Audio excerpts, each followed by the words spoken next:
अब अंगने में फूले फूल गेनवा अंगने में फूले फूल गेनवा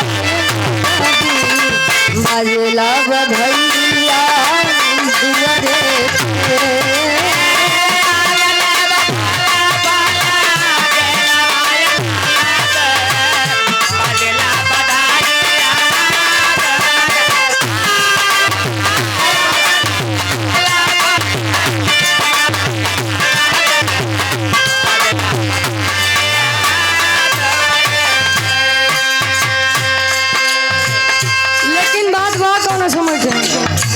जब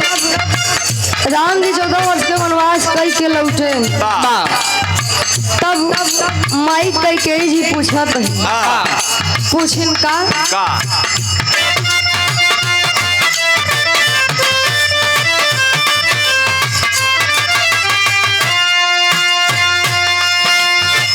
पूछे प्रभु राम जी से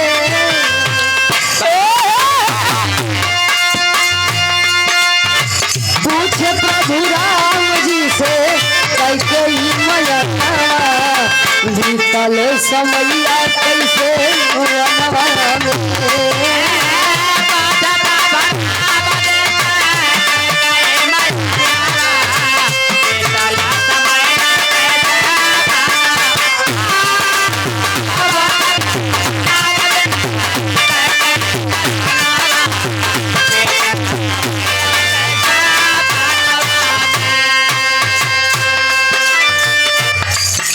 माई के जी पूछता है कि आप पिता की आज्ञा मान के 14 वर्ष वनवास चले गए, वहाँ पर आपको तकलीफ दिक्कत कुछ हुई तो बताओ तेरे मातारी दिक्कत ही दिक्कत है। पहली बात बताओ कैसे बोले प्रभु राम हमारी माया बोले प्रभु राम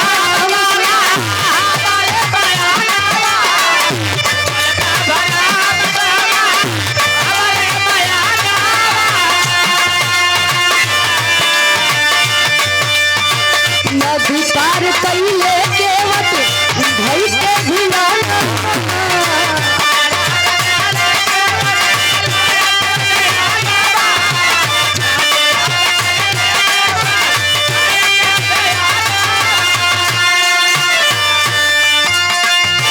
नाही पास हमरे कोई अनधन खजाना नाही पास हमरे कोई अनधन खजाना समझिया कैसे वनवा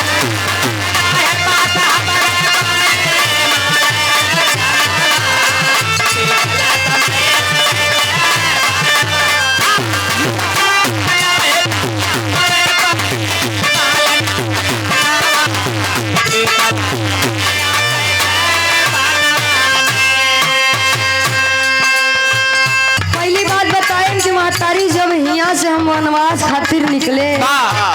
जब नदी पार करे के बाद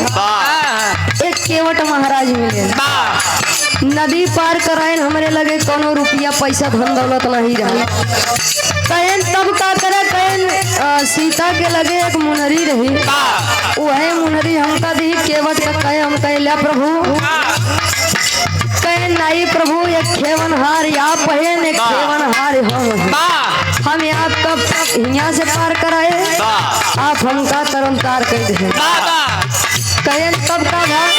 कहन पहली बात तो ये हुई है दूसरी घटना का घटी कभी भी लिखा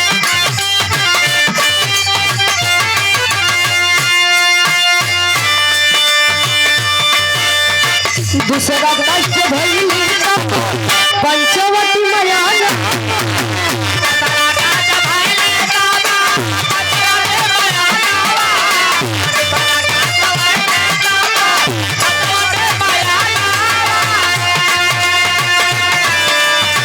घूमत घूमत आईली सुपंखा जनान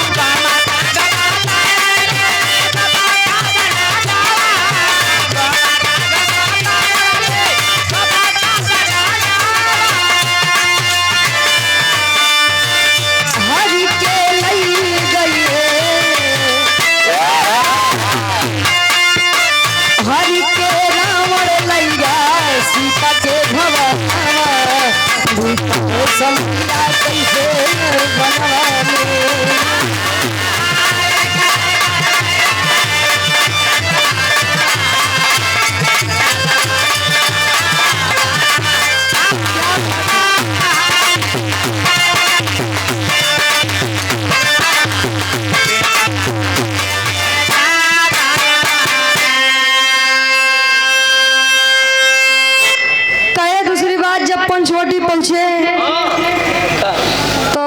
कुछ दिन तो ठीक ही बीता, लेकिन हुआ सुपंखा जी आई है रावण के बहिन पहुंचे त्योहार हमका सही का मतलब विवाह के प्रस्ताव रखी, लेकिन हम सीता के कारण और लक्ष्मण उर्मिला के कारण दोनों जने विवाह प्रस्ताव नहीं कर दे, नहीं मानत नहीं। लक्ष्मण गोसाई के नाक और कान काट ले कहीं तब का भा कहीं गई अपने भैया से बताई, रावण माया जाल फसाई के सीता का हर के लेके चला गया। कहीं जब सीता का लेके चला गया तब हम हेरत हेरत खोजत खोजत वन मन भटकत रहे, हनुमान जी से भेंट हुआ। हनुमान जी लिया के गए सुग्रीव जी के भवन में। सुग्रीव जी बताए कि रावण एक औरत लेकर जा रहा था, उसके कुछ आभूषण यहाँ पर गिरे हैं, आप चलकर देख लीजिए, हो सकता है कि आभूषण माता सीता के हो।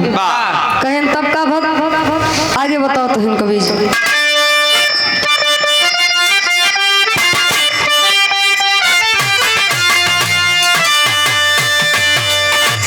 रावण के मारे बादे पहली चढ़ाई, रावण के मारे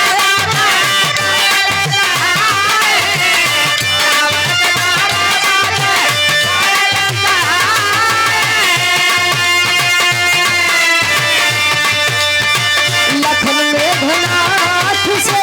भइली लड़ाई,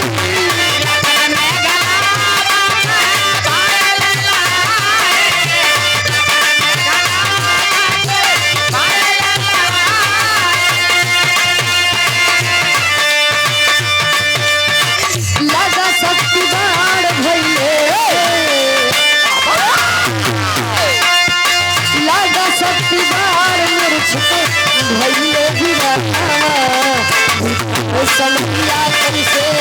बनवाने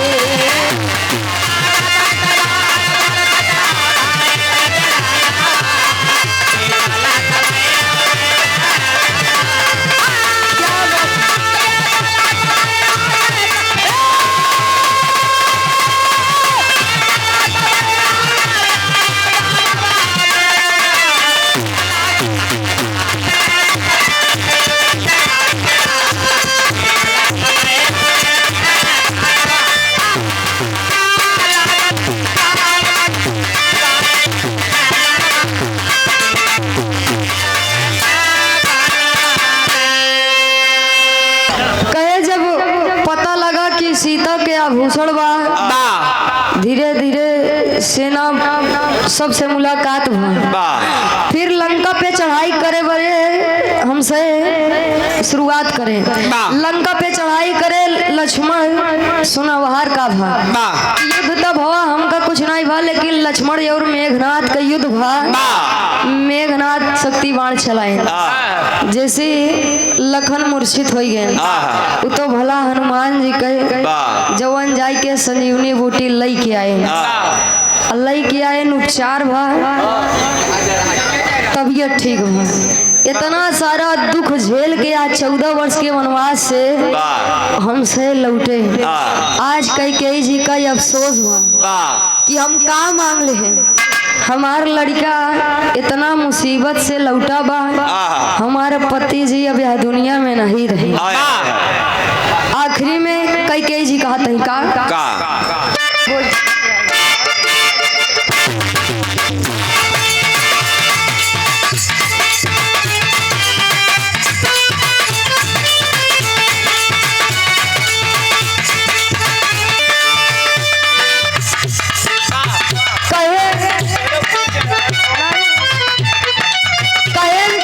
रामलीला 9 दिन से लगातार सब खेला